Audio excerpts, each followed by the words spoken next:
Que a paz de Cristo esteja com todos vocês. Estamos aqui mais uma vez para compartilhar a palavra de Deus aos corações daqueles que procuram neste canal uma palavra de edificação, de exortação, de verdade, para falar do tema de hoje na sua vida. Este é o canal Grama Cristã. Nós estamos dando continuidade à mensagem, já na terceira semana, sobre o Jesus ontológico, né? Onde ele se revela, ou revela o seu ser, dizendo: eu sou o caminho, eu sou a verdade, que é o tema de hoje, e eu sou a vida, que será o tema da próxima semana, se assim Deus quiser. Então hoje nós vamos falar sobre a ontologia do ser de Jesus, dizendo que ele é a verdade. Eu sou a verdade.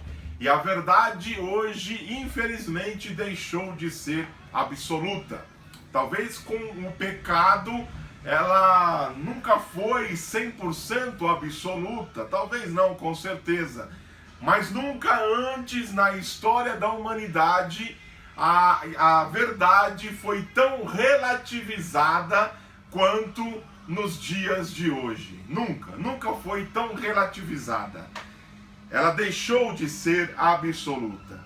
Vivemos um tempo de relativismo exacerbado. Pessoas defendem pautas que admitem ser as suas verdades de uma minoria barulhenta. Elas nem sequer se dão ao trabalho de dizer ou de pesquisar na história se essa verdade ela é digna de fundamento. Não é verdade? Elas não ligam se a maré mudar amanhã. A verdade ela é como hoje, né? Ela vai e vem com a maré. Ela é levada por qualquer vento, infelizmente. Tudo isso em prol do politicamente correto. Hoje o politicamente correto está na moda, e eu não gosto desse termo politicamente correto, porque esse politicamente correto, ele dá margem para muitas coisas. Então, na história, ou pelo menos em grande parte dela, sempre foi errado matar uma criança, fazer mal a uma criança, a um ser, né? Mas hoje, por causa do politicamente correto, porque a verdade passou a ser relativizada, hoje dizem que a mulher é dona do seu próprio corpo. Cabe a ela então decidir interromper ou não a vida que está dentro de si ou dentro dela.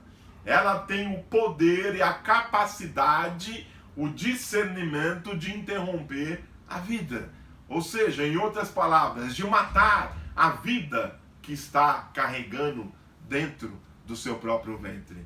Por conta do quê? Por causa da saúde da mãe, por causa de uma anencefalia ou por causa de uma violência sexual? Não, simplesmente porque ela acredita que aquela criança será um estorvo, será um empecilho, será algo que vai fazer com que ela seja interrompida na busca dos seus sonhos. Sempre foi uma verdade, ou quase sempre foi uma verdade, que você abusar sexualmente de uma criança é errado, é pecado. Mas hoje existem pessoas que pensam de forma diferente, relativizaram a verdade, dizendo que elas têm um problema psicológico, elas têm um problema patológico, em que elas têm um desejo, uma atração por criança, e de que isso tem que ser de alguma forma entendido pela sociedade, aquilo que nós chamamos de pedofilia.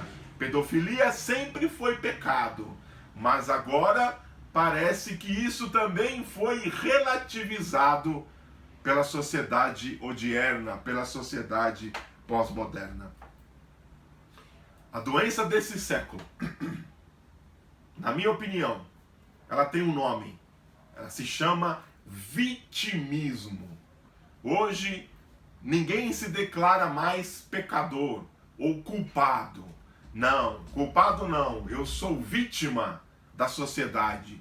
Eu sou vítima da minha família. Eu sou vítima dos meus genes. O vitimismo tomou conta de tudo. Nada é culpa minha. Eu sou apenas uma vítima da situação. O que é a verdade? Perguntou Pilatos para Jesus no julgamento deste. A pergunta continua ecoando até hoje. O que é a verdade? No meio de tanto relativismo, no meio de tantas mentiras, como podemos saber a verdade em um mundo com tantos dizendo serem portadores dela?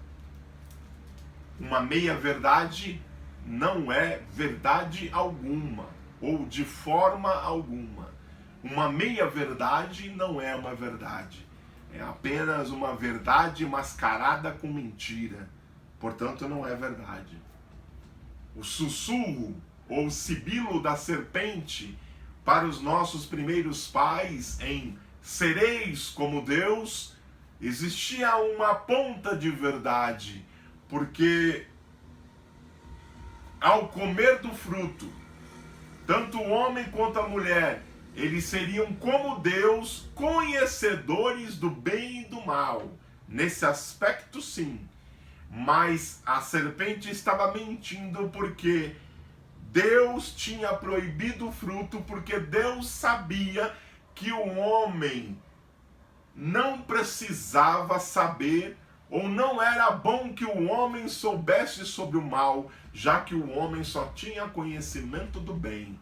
Deus sabia e por isso deu um jardim de delícias para o homem, que o homem seria plenamente feliz só com o conhecimento do bem. Mas o homem não deu ouvidos à voz e à ordenança de Deus, dando ouvidos à serpente, e assim comeu do fruto, e ficou conhecendo o bem e o mal. Mas agora as trágicas consequências viriam com isso. Bendito seja o nome do Senhor. Assim também foi no decorrer da história, quando Noé começou a pregar e durante mais de 100 anos pregou que haveria de vir chuva sobre a terra. E era escarnecido por falar a verdade. E o povo ria e debochava da sua cara, porque todos viviam, casavam-se, davam-se em casamento e olhavam para o céu, e não havia nuvens de chuva no céu, já que nunca havia chovido sobre a terra.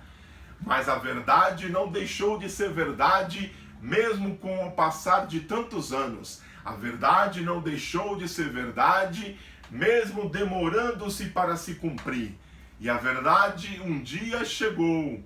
O juízo de Deus caiu sobre a terra. Todos morreram afogados, menos aqueles que deram ouvidos à verdade, pois estavam guardados dentro da arca de Deus. Bendito seja o nome do Senhor. Assim também, os amigos de Jó,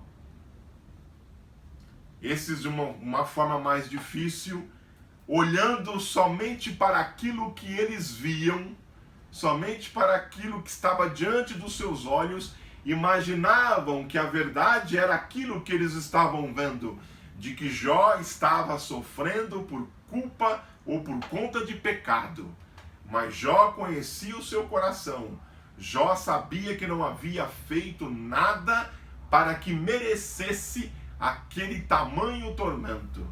E eles, em vez de perguntarem e questionarem a Deus sobre aquilo, tiraram as suas próprias conclusões, formularam a sua própria verdade. E durante todo o livro de Jó, nós vemos aquele debate acontecendo entre os seus amigos e Jó, sobre o fato de Jó ser culpado pelo aquilo que ele está passando.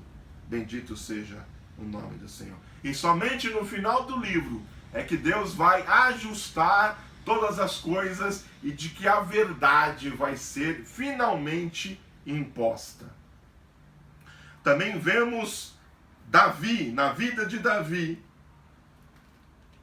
que por contar uma mentira, por pecar contra o Senhor, sofreu um duro juízo. Ele achou que uma pulada de cerca não teria maiores consequências, mas ele estava enganado quando ele foi confrontado com a verdade através das palavras do profeta Natã, que o confrontou. Mas como Davi era homem de Deus, ele assimilou o golpe, recebeu a verdade, se colocou numa posição de arrependimento e de culpado e alcançou assim de Deus a misericórdia. Mesmo com as consequências que vieram, ele teve a misericórdia de Deus. Ou quando o profeta Elias achou que era realmente o último dos moicanos, o último dos profetas de Deus em Israel, até ser confrontado com a verdade vindo da boca do próprio Deus, onde ele diz: Elias, você não é o único, você não é o último, eu ainda tenho os meus, ainda tem 7.000 que não dobraram os joelhos diante de Baal.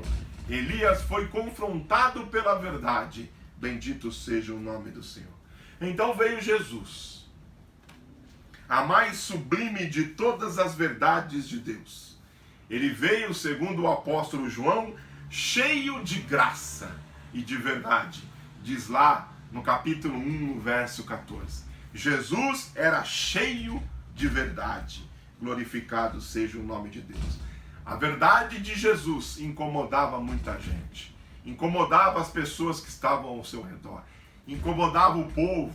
Incomodava muito a liderança religiosa. Incomodava os romanos. Chegava a incomodar até mesmo os seus próprios discípulos. A verdade, dizem por aí, dói. A verdade machuca. Mas a Bíblia diz que a verdade liberta. A verdade é libertadora. A liberdade amadurece. A liberdade faz crescer. E não tem como você crescer sem dor. Sem dor, sem ganho. No pain, no gain, como diz o ditado americano. Né? Não tem como você crescer sem dor. É preciso que passe pela dor. É preciso que passe pelo sofrimento. Porque a escola da vida só vai ensinar você através dos seus próprios erros. É assim que você cresce. Bendito seja o nome do Senhor. A verdade, ela é confrontadora. A verdade, ela nos desnuda. Ela desconstrói os nossos argumentos e as nossas prerrogativas. Pois quanto mais longe de Deus nós estamos, mais longe da verdade estamos também. Mais mentira é achada dentro de nós. Bendito seja o nome do Senhor. O fato de Adão e Eva, voltando lá atrás, terem pecado, terem desobedecido a Deus, fez com que eles se escondessem. Adão perdeu no jardim e Jesus ganhou no jardim. Quando confrontado, quando chegou ao ápice de dizer: Senhor, afasta de mim, se possível, afasta de mim esse cálice. Ali foi o ápice, foi quando o diabo arregalou os olhos achando que ia ganhar. Ao mesmo tempo, Jesus conclui a sua frase dizendo: mas não seja feita a minha vontade, mas a tua. Bendito seja o nome do Senhor. Jesus agia com verdade. Ele era verdadeiro com os religiosos da época e por isso ele era odiado. Ele era verdadeiro com o povo que o seguia e por isso ele foi rejeitado.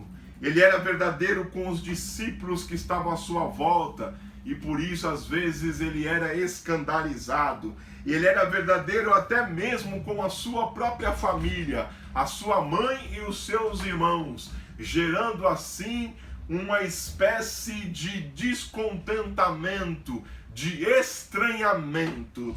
Jesus não deixava de falar a verdade a quem quer que fosse. Ele era autêntico em todo o seu ser. Ele transpirava a verdade exalava dele. Ele era a verdade em essência. E até hoje ele é assim. Ele não mudou. Jesus é a verdade. Jesus trabalha com a verdade. É a ferramenta de trabalho dele. Se você estiver disposto ou disposta a aceitar a verdade, existe um relacionamento de Deus com você. E qual é a verdade que eu preciso aceitar? Perguntaria você.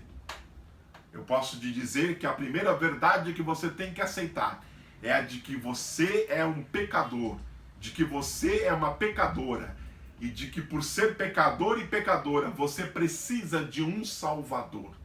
Você precisa de Jesus.